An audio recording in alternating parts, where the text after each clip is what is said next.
अस्सलामुअलैकुम फ्रेंड्स, ये टीवी में आपको खुश आमदीद। ड्रामा सीरियल नंद की आने वाली एपिसोड्स में आप देखने वाले हो कि गौहर जो अपना घर तो पहले ही बर्बाद कर चुकी है, अब अपने भाई साकिब और भाभी राबी के पीछे हाथ धो के पड़ी है। हालांकि उसका भाई गौहर से बहुत प्यार करता है और मासूम सी राबी भी गौहर को हर वक्त आपी आपी कहते नहीं थकती। वो बेचारी तो गौहर के बेटे उमर की सारी जिम्मेदारी भी ले लेती है, उसको पढ़ाना लिखाना स्कूल भेजना, लेकिन फिर भी गौहर से राबी और साकिब की मोहब्बत बर्दाश्त नहीं हो पा रही कि मेरा भाई राबी को फूलों की तरह रखता है। इसीलिए जब साकिब और उसकी माँ को मालूम होता है कि राबी माँ बनने वाली, तो साकिब और उसकी माँ उसका बहुत ख्याल रखते हैं। ये सब देखकर गौहर अपनी माँ को कहती है कि आपने और साकिब ने इसे इतना सर पे चढ़ा लिया है, देखना एक ना एक दिन ये आप लोगों के लिए मुसीबत बन जाएगी। उसकी माँ जवाब देती हैं, फजूल बातें ना करो, तुम्हारी अपनी अहमियत है और राबी की अपनी। इस पे गौहर कहती है, मुझे तो लगता है कि अब मैं आपको याद ही नहीं रहती। नई खुशी जो आने वाली है इस घर में, फिर किसको याद रहेगा, कौन गौहर कौन उमर। इस ड्रामे में गौहर का बेटा उमर वैसे तो 10 साल का बच्चा दिखाया गया है, लेकिन फसाद करने में और मकारियों में अपनी माँ से भी 10 हाथ आगे है। गौहर का शौहर जहांगीर अपनी बीवी से तंग आकर साकिब को कहता है, मैं उमर का बाप हूँ, मेरा पूरा हक है अपने बेटे पे, लेकिन गौहर मुझे उमर से मिलने नहीं देती, तुम ही उसे समझाओ।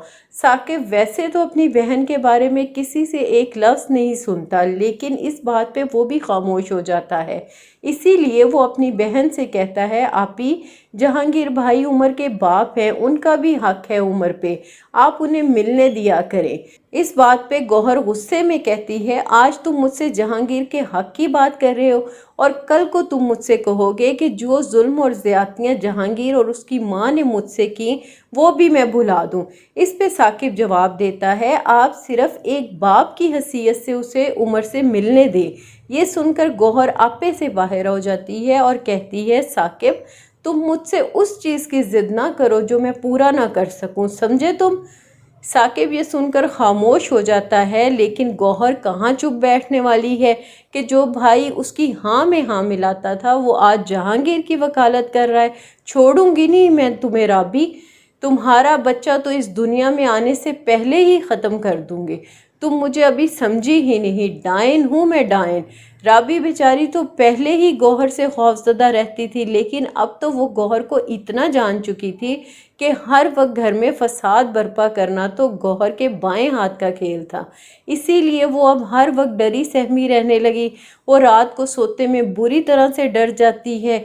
साकिब उसे समझाता है कि मैं तुम्हारे पास हूँ, तुम खौफजदा ना हो, लेकिन राबी को तो हर वक्त गौहर से डर लगने लगा।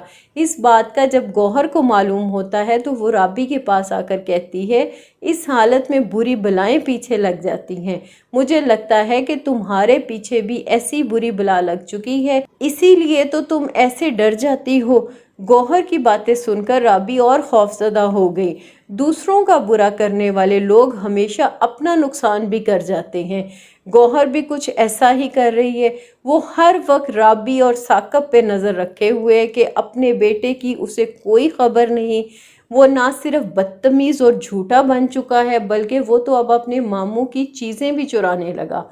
और जब इस बात का गौहर के भाई को मालूम होता है तो वो चीखते हुए कहता है, आप ही संभालें उमर को, ये बहुत झूठ बोलने लगा है।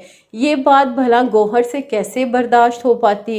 इसीलिए वो बजाय इसके कि अपने बेटे को डांटती मारती, बल्कि वो तो इसका बदला राबी से लेती है। राबी नाश्ता लेकर अपने कमरे में जाने लगी तो अचानक रास्ते में पड़े कुशन पे उसका पाँव आ जाता है और वो उससे फिसल कर सीढ़ियों से गिर जाती है। उसे फौरन हॉस्पिटल लेकर जाया जाता है तो डॉक्टर बताते हैं कि हम बच्चे को ना बचा सके। ये सुनकर साकिब के तो जैसे पैरों तले ज़मीन निकल जाती है, ये कैसे हो सकता है। उधर गौहर की तो खुशी की इंतहा ही नहीं कि अपने मकसद में कामयाब हो गई, لیکن ثاقب کے سامنے وہ ایسے پریٹینڈ کر رہی ہے جیسے اس کا سب سے زیادہ دکھ گوہر کو ہی ہوا ہے۔ ثاقب رابی کے پاس جاتا ہے تو رابی رونے لگی۔ ثاقب اسے حوصلہ دیتا ہے، فکر نہ کرو رابی، انشاءاللہ ہمارے بہت سے بچے ہوں گے، شاید یہ بچہ بھی ہماری قسمت میں ہی نہیں تھا۔ اس پہ رابی جواب دیتی ہے، ثاقب کسی نے جان بوجھ کے ایسا کیا ہے، کسی نے کشن رکھا تھا سیڑھیوں پہ جس پہ میرا پاؤں آیا اور میں پھسل گئی۔ ثاقب اس کے آنسو صاف کرتا ہے اور کہتا ہے، رابی تمہیں صدمہ پہنچا ہے اس لیے تم ایسا سوچ رہی ہو، ورنہ ہمارے گھر میں کون ہے جو تمہیں جان بوجھ کر گرائے گا؟ تم خواہ خواہ وہم کر رہی ہو۔ رابی جانتی ہے کہ یہ سب گوہر نے ہی کیا ہوگا، لیکن اگر اس نے گوہر کا نام لیا تو ثاقب اس کی بات کا کہاں یقین کرے گا، وہ تو اسے دھکے مار کر گھر سے نکال دے گا۔ ادھر گوہر کا چھوٹا بھائی حسن، جو کہ اپنی بہن کی گھٹیا حرکتوں سے بخوبی واقف تھا، وہ اپنی بہن پہ چیختا ہے، آپی سوال نہ کریں مجھ سے، جواب دے، آپ نے غلط بیانی کیوں کی ہے؟ ثاقب حسن کو روکتا ہے، تم کیسے بات کر رہے ہو آپی سے؟ اس پہ حسن جواب دیتا ہے، بس بھائی بہت ہو گیا، آپی رشتے توڑنا جانتی ہیں، جوڑنا نہیں۔ پہلے اپنے گھر کو توڑ کر یہاں پر آ گئی ہیں، اب ہمیں بھی سکون سے نہیں رہنے دے رہی۔ لیکن ثاقب کی آنکھوں پہ تو اپنی بہن کی محبت کی پٹی بندھی ہے، اسے اب بھی سمجھ نہیں آ رہا کہ اس کی بہن رابی سے انتقام لینے کے لیے ثاقب کا گھر توڑ کے ہی دم لے گی۔